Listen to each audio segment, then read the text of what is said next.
The orphaned alien sister's only chance for survival was to mate with me. The first time I heard the planet Thria breathe, it sounded like a sigh from something ancient and tired. The wind swept through the metallic bones of the old cities, making a sound halfway between music and mourning. My scanner picked up no signs of life, unless you counted the occasional microbial hiss that tried to sell me on surface-level oxygen safety, which was a lie. Thria's air could dissolve a lung faster than instant coffee. I kept my helmet sealed. Lesson learned the hard way on Pelin V. The ground beneath me glittered faintly, not because it was pretty, but because the dirt here used to be nanofiber composites, now shredded into sand that still wanted to rebuild something. Every few minutes a ripple of light ran through it, as if the planet was dreaming of the civilization it had lost. I tried not to take that personally. Being stranded on a world that mourns louder than you do is bad for morale. I found the observatory purely by accident. One minute I was cursing my navigation drone for trying to unionize. The next I tripped over a collapsed archway and slid down into what used to be a corridor. My helmet light caught on cracked glass domes, strange glowing plants coiling through the cracks like veins. The air shimmered faintly, breathable now thanks to centuries of self-repair systems still trying their best. There was power here, weak but alive. I felt it hum under my boots. And then I heard it, voices. Faint, high, musical. For a heartbeat, I thought the planet was mocking me again. But the voices weren't echoes. They were arguing. About syntax. I told you. One said, sharp and exasperated. The human word is generator, not genderator. You'll make us sound primitive. It sounds better my way, said another, lighter and playful. Humans like words that end with tor. It makes them feel important. I froze. Two voices, speaking near-fluent galactic standard. Female tones. Living beings. I had no idea whether to shout for joy or run. I peeked around a fallen beam. They were crouched by a cracked energy conduit, bathed in a blue glow. Both were humanoid, slender, graceful, their skin faintly luminescent like moonlight through glass, and those ears long, tapered, twitching as they worked. They looked like someone had drawn elves from fairy tale and dropped them into a lab. My brain helpfully offered, "Congratulations, Jaren. You've either found aliens or hallucinations, with excellent lighting." I took a step forward. My boots squeaked. The taller one whipped around, eyes like quicksilver narrowing on me. The smaller one gasped and nearly dropped a tool. "Don't move," the tall one ordered. Her voice was steady, but I saw her hand tremble. "Wasn't planning to," I said, raising both hands. "Unless standing still gets me vaporized. Then I might improvise." They glanced at each other, then back at me. The smaller one tilted her head, curiosity replacing fear. "You're human," she said softly, as if testing the word. "Most days," I said. "Other days I question my life choices." The taller one stepped closer. "We thought your kind extinct." "Yeah, I get that a lot," I muttered. "Name's Jaren Vale. Explorer, scientist, part-time disaster magnet. And you are?" "Alenia," said the tall one. "This is my sister, Saris." Saris waved shyly, then frowned. "You're shorter than I expected." I blinked. "Sorry. Next time I'll stretch before crashing on a dead planet." Her mouth twitched. I caught the hint of a smile. Progress. They invited me inside. Or maybe invited was generous. Alenia kept a cautious distance, scanning me with a handheld device that looked suspiciously like it had been assembled from scrap and hope. "You shouldn't be alive here," she said. "The radiation alone." "Mutual feeling," I said. "You shouldn't either." She hesitated, lowering the scanner. "We are exceptions. The virus spared few of our kind. The planet fights itself now." "Virus?" I asked, though I already guessed. The ruins, the silence, the occasional glowing storm. Something biological had undone this world. Saris poked a control panel, lighting up a floating holomap of Thria. Most of it flickered red. "We've been hiding," she said softly, "since the collapse. We thought no one would ever come." "Well," I said, shrugging. "I was just passing through. Saw your apocalypse from orbit. Thought I'd drop in and borrow some sugar." Saris giggled. Alenia didn't, but her expression softened. They led me to their living space, a half-collapsed dome lit by glowing algae and jury-rigged energy cells. Everything hummed faintly, alive yet fragile. I noticed small touches. A carved pendant hanging from a wire, a stack of data slates filled with strange handwriting, a pot of something green that might have been soup or industrial lubricant. It smelled decent. "You live here alone?" I asked. "Alone enough," said Alenia. "Our people are gone." "Gone as in?" "As in gone," she said quietly. "We tried to preserve what we could. Failing that, we survive." Silence fell. Even the algae lights seemed dimmer. Then Saris broke it with a grin. "Do humans still eat everything they find? Because we have some local roots that explode if you boil them wrong." I smiled despite myself. Exploding food sounds like my kind of dinner. Later, as the storm rolled outside and the ruins sang their metallic lullaby, I sat with them around a flickering power core. Alenia asked endless questions about Earth, its oceans, its music, its foolish wars. Saris tried to imitate my accent and failed gloriously. For the first time since I crashed here, I laughed. Real laughter, the kind that shakes dust from your soul. When I finally lay down to rest, listening to their soft voices fade into sleep, I couldn't help thinking, maybe Thria wasn't dead after all. Maybe it was just waiting for someone stubborn enough to listen. Morning came with the sound of something exploding. A small explosion, admittedly, but any noise that starts with boom before breakfast tends to get my attention. I bolted upright, half tangled in a blanket made from some silky alien fabric that felt suspiciously like moss that had decided to go into fashion design. "Don't panic," Saris shouted from the other room. "It's only a minor combustion. Probably." Alenia's voice followed, sharp as a plasma scalpel. "Saris, I told you not to recalibrate the biocore while I was—" Another pop echoed, followed by a smell like burned fruit and ozone. I sighed, grabbed my gloves, and muttered, "Day 2 on Thria. Still alive, but the local scientists are trying their best to change that." In the main chamber, blue smoke coiled through the air. Saris was waving a rag dramatically, coughing and laughing at the same time, while Alenia stood beside what had once been a generator and was now a smoking piece of modern art. "It was just an experiment," Saris said innocently. "I was testing human thermal resistance." "By blowing up my equipment?" Alenia snapped. "Well, it resisted heat quite well," I said, "in the sense that I'm still alive. So technically, success." Saris grinned, ears flicking upward. "See, he understands science."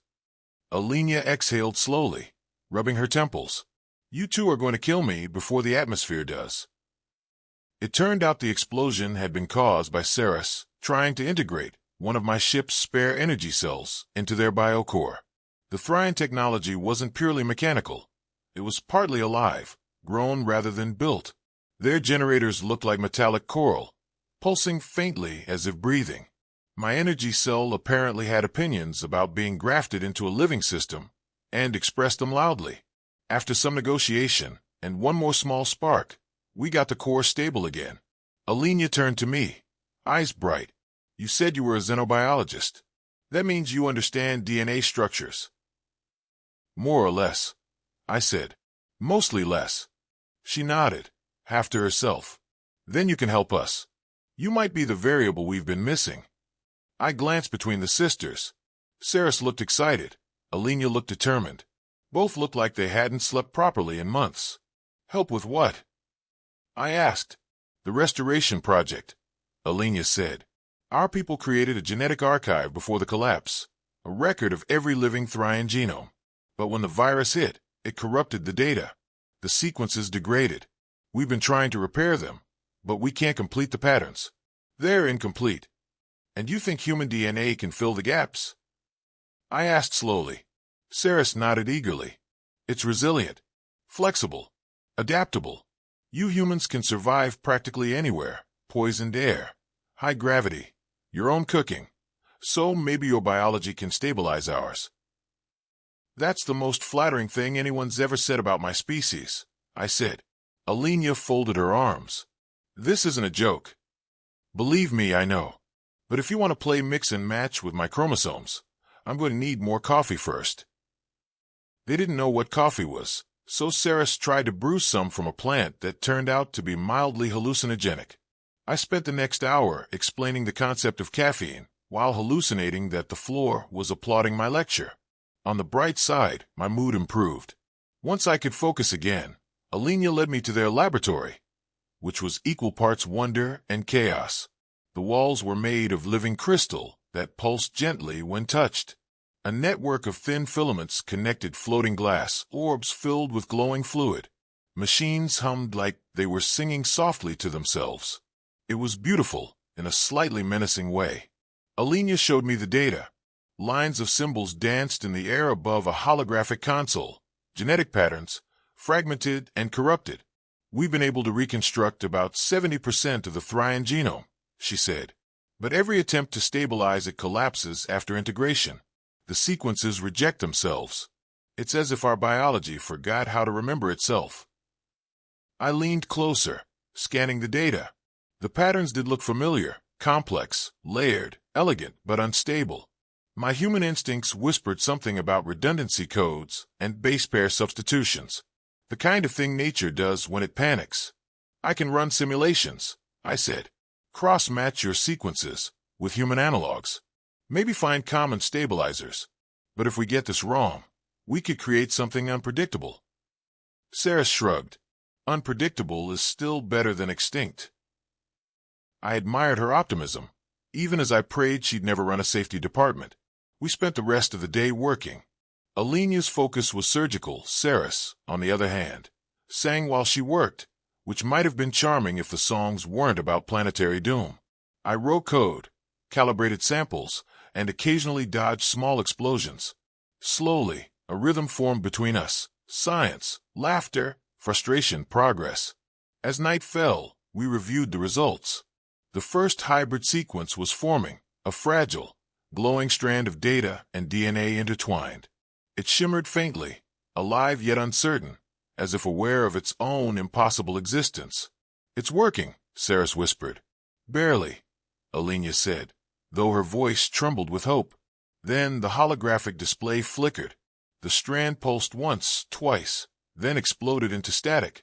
Saris groaned. Almost. Almost, Alenia echoed softly.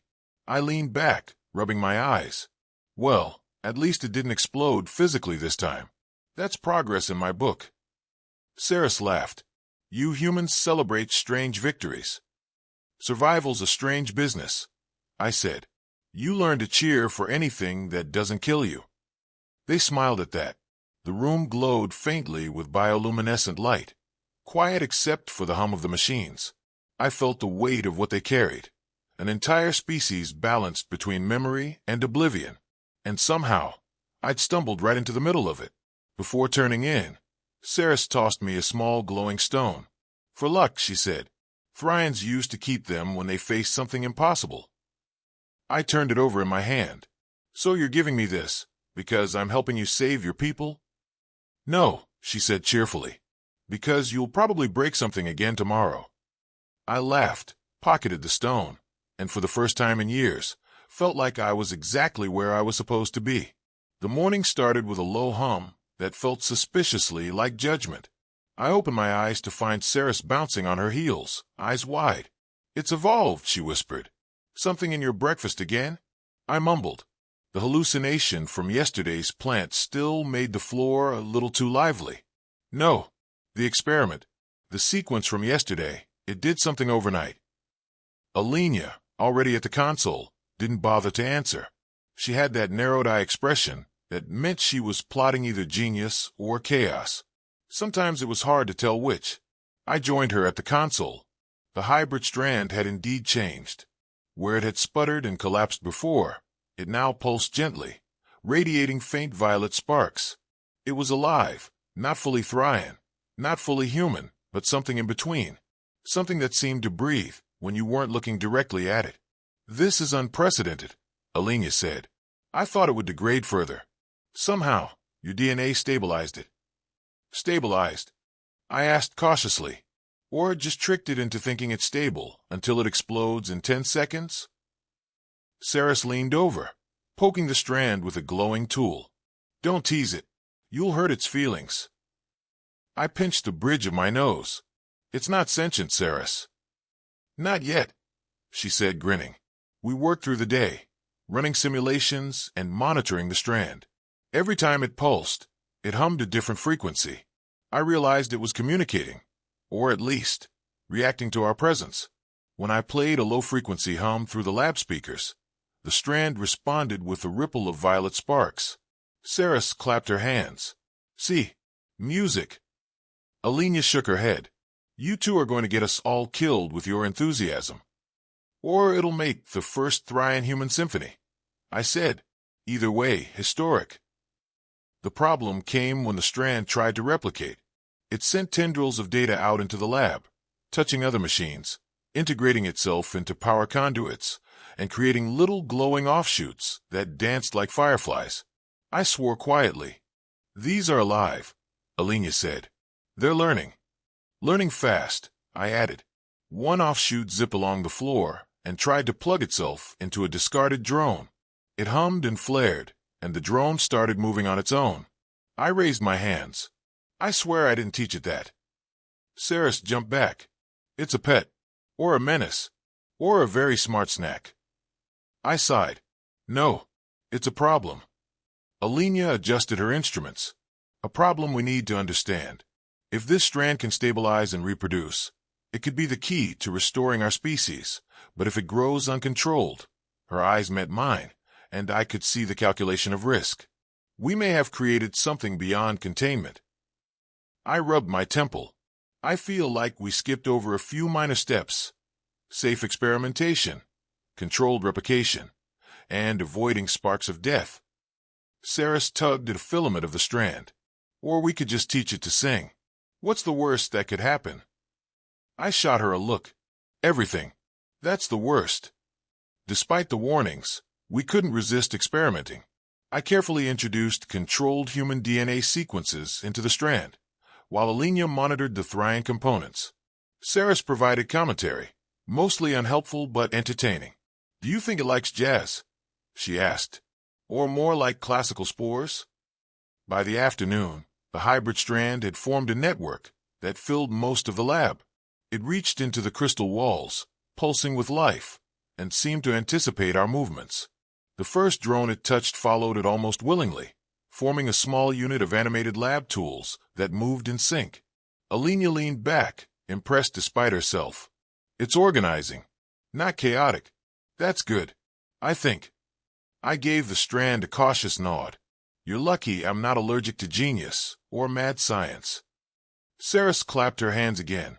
It's a dance. Let's name it. No, Alenia said firmly. We will not name it.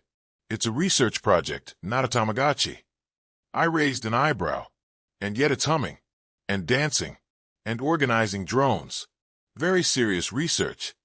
By evening, the strand had fully stabilized. It responded to sequences, adjusted to environmental changes, and even displayed what looked like problem-solving behavior when we deliberately misaligned its inputs. The offshoots formed a miniature ecosystem inside the lab, glowing and moving with eerie coordination. Saris hovered near me, eyes wide.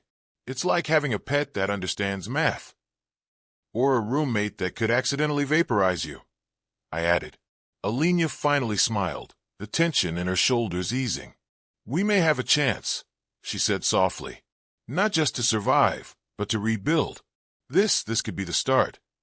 I looked around at them, their ears flicking, their eyes bright, their humor intact even in desperation, and realized how much I'd underestimated them.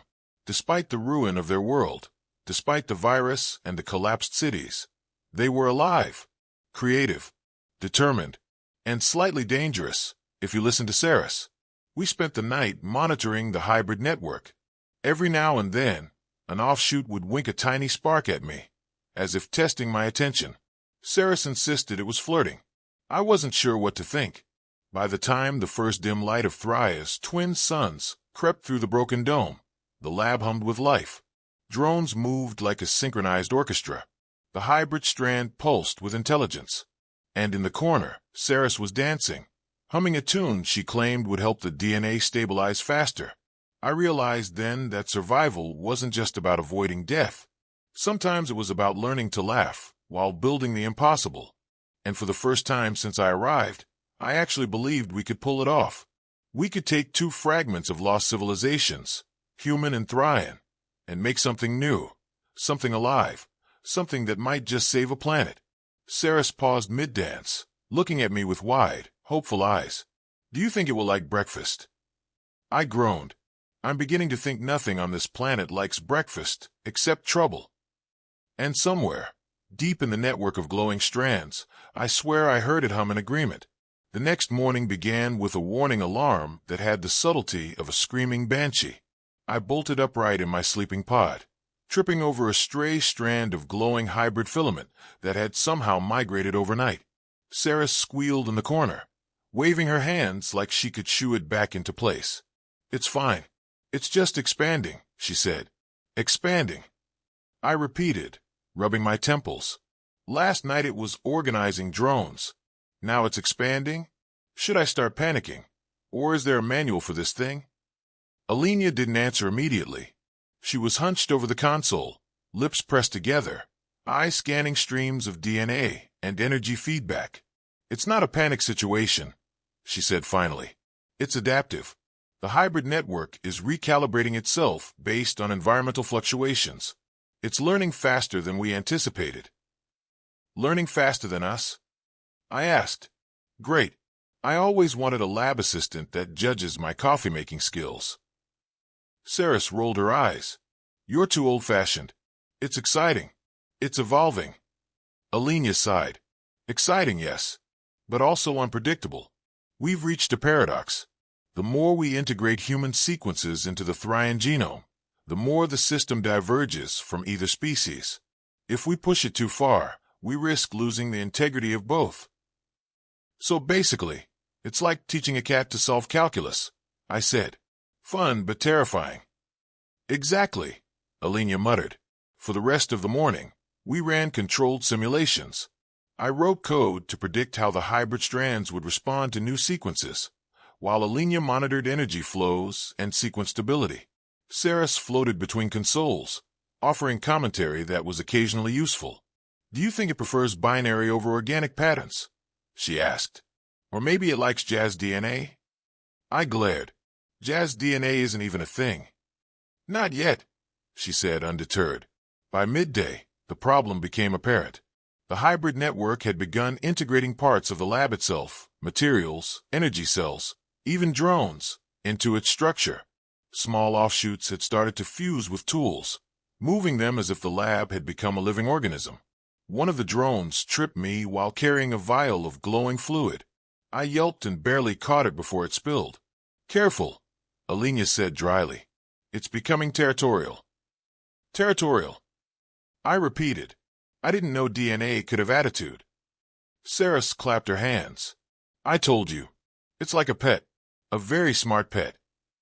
I pinched the bridge of my nose. A very smart, highly unstable pet. By afternoon, we faced the ethical dilemma.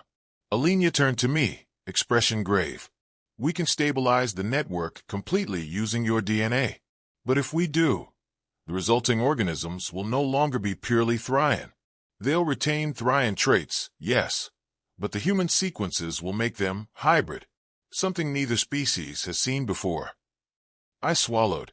You mean we could save the species, but it wouldn't really be the species anymore? Correct, Alenia said. And if we don't act, all Thrians die. The virus will continue to erode what little remains. I glanced at Saris. Her long ears twitched, eyes wide with that fearless curiosity that only the young, or the stubborn, possess. I vote we try, she said. Even if it's different, even if it's weird. Better than nothing. Alenia bit her lip. And if it fails? Then we blame me, I said cheerfully. I have experience with things failing spectacularly. Saris grinned. Excellent. I like our odds already. We began the procedure. I carefully aligned the human DNA sequences with the Thrian genome in the hybrid network. Alenia monitored stability, adjusting energy flows, and Saris provided encouragement, which mostly sounded like singing and random motivational slogans. You can do it, strands. Think of the fireworks. At first, the integration was slow. The hybrid network pulsed and shimmered, testing, recalibrating. Offshoots reached out tentatively to touch drones and tools. We waited, holding our collective breath. Then it happened. A cascade of synchronized pulses raced through the strands, lighting up the lab in violet and green. The network expanded with purpose, filling the space with coordinated activity. The drones moved as one, the tools aligned themselves neatly, and the hybrid offshoots formed patterns that resembled Thrian symbology, but subtly altered, unique. "It's working," Alenia whispered, barely daring to move. I couldn't resist a joke. "Does this mean I get a medal, or is that just for humans who survive explosions?" Saris laughed. "You'll get a medal when it sings to you." But even as we celebrated, the paradox remained. The hybrid life was thriving, but it was no longer purely Thrian. It was something new, something that straddled two species, a creation that might save the planet, or change it forever. Alenia finally allowed herself a small smile. "It's alive, and stable, for now. But we must be careful. We are treading a fine line between salvation and mutation." I nodded. "Fine line, right? And here I thought surviving a crashed planet would be the hardest part." Saris leaned against the console, eyes wide with wonder. "Do you think it understands jokes?" I shrugged.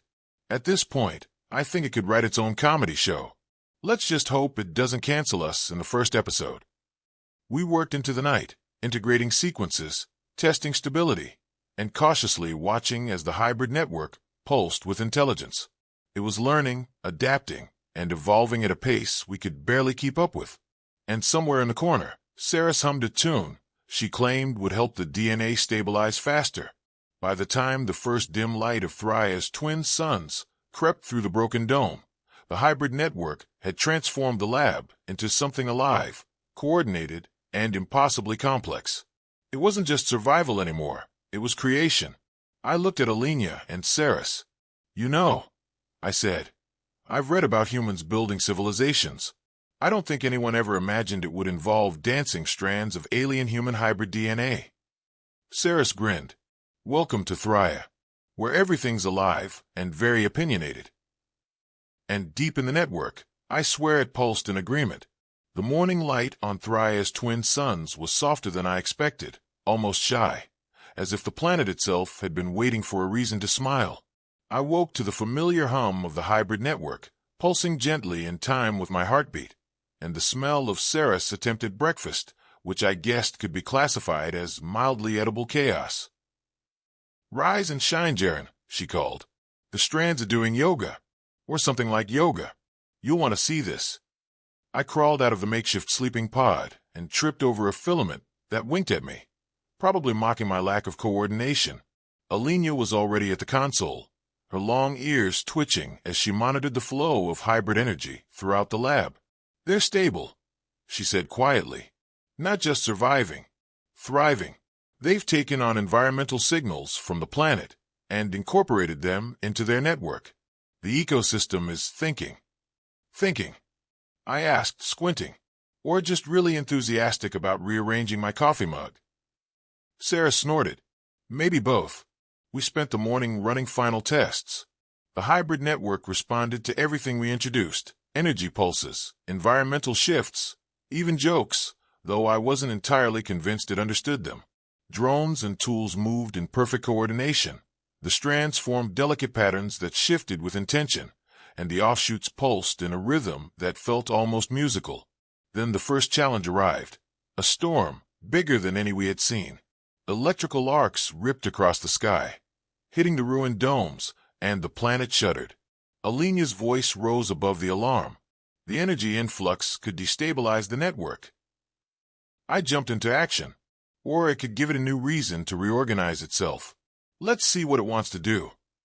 We worked together, feeding controlled sequences into the network, rerouting energy flows, and letting the hybrid strand adapt. The network didn't just respond, it anticipated. Offshoots fused with emergency conduits, drones formed protective barriers, and the entire lab became a self-regulating organism. Saris cheered as one strand winked at her in perfect timing, with a lightning strike. By midday, the storm began to subside. The hybrid network had integrated the excess energy into its structure, stabilizing not just itself, but the lab. I blinked at the glowing strands and realized something incredible. The hybrid life had learned to survive independently, to protect itself, and to thrive. It wasn't just a tool or a solution. It was alive in the truest sense. A new species born of necessity, cooperation, and a touch of chaos. Alenia stepped back from the console, her face a mixture of awe and exhaustion. "We did it," she whispered. "Not just for survival, but for continuity. Our species, our legacy, can live on." Saris bounced on the tips of her feet. "And it listens. Well, sometimes. But it's trying which counts." I allowed myself a small smile. We did it together. Not just me, not just you. All of us. For the first time, I realized that my presence here wasn't just a coincidence. I had been stranded, yes, but I had also been necessary. The sisters needed a human perspective, a species that could adapt in ways their biology couldn't, and I needed them to remind me of hope, of resilience, of humor in the face of impossible odds. We spent the rest of the day preparing the network for release. The strands would not remain confined to the lab. They would spread across Thria, restoring life to the planet in a careful, balanced way. Each offshoot, each filament, carried the combined essence of human adaptability and Thrian memory. The planet would be reborn, not as it was, but as something greater, something new. As the first violet spores drifted into the atmosphere, the sisters and I watched in silence. Saris hummed a song that the hybrid network seemed to echo back, creating a chorus of life that filled the ruined valley. Alenia placed her hand on my shoulder. "You've given us more than survival. You've given us a future." I nodded, feeling a weight lift from my shoulders. "And you've reminded me that survival isn't about being the strongest or the smartest. It's about connection, about learning to work together, to trust, and sometimes to laugh at the chaos." Saris giggled. "Even if the chaos dances on your face at breakfast." "Especially then," I said, smiling.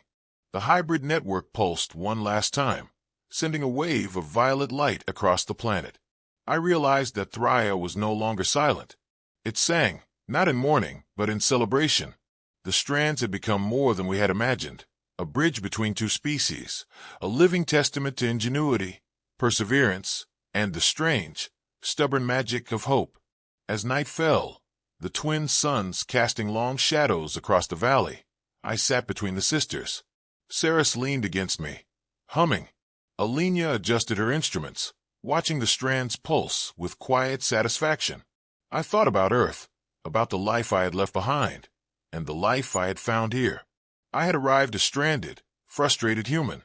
I would leave, or perhaps stay, a participant in something greater than myself, a guardian of a new species, a friend to two remarkable sisters, and a witness to a miracle wrought from chaos and courage. Saris nudged me. "Do you think we'll need a manual for breakfast tomorrow?" I laughed. "Probably. But at this point, I think the strands can handle it." We watched the glowing filaments ripple across the lab, then outward into the world. The planet was alive again. The future was uncertain, yes, but for the first time, it felt entirely possible. And in that moment, I understood the truth I had been avoiding. Survival wasn't about clinging to the past. It was about creating something new, together. The end.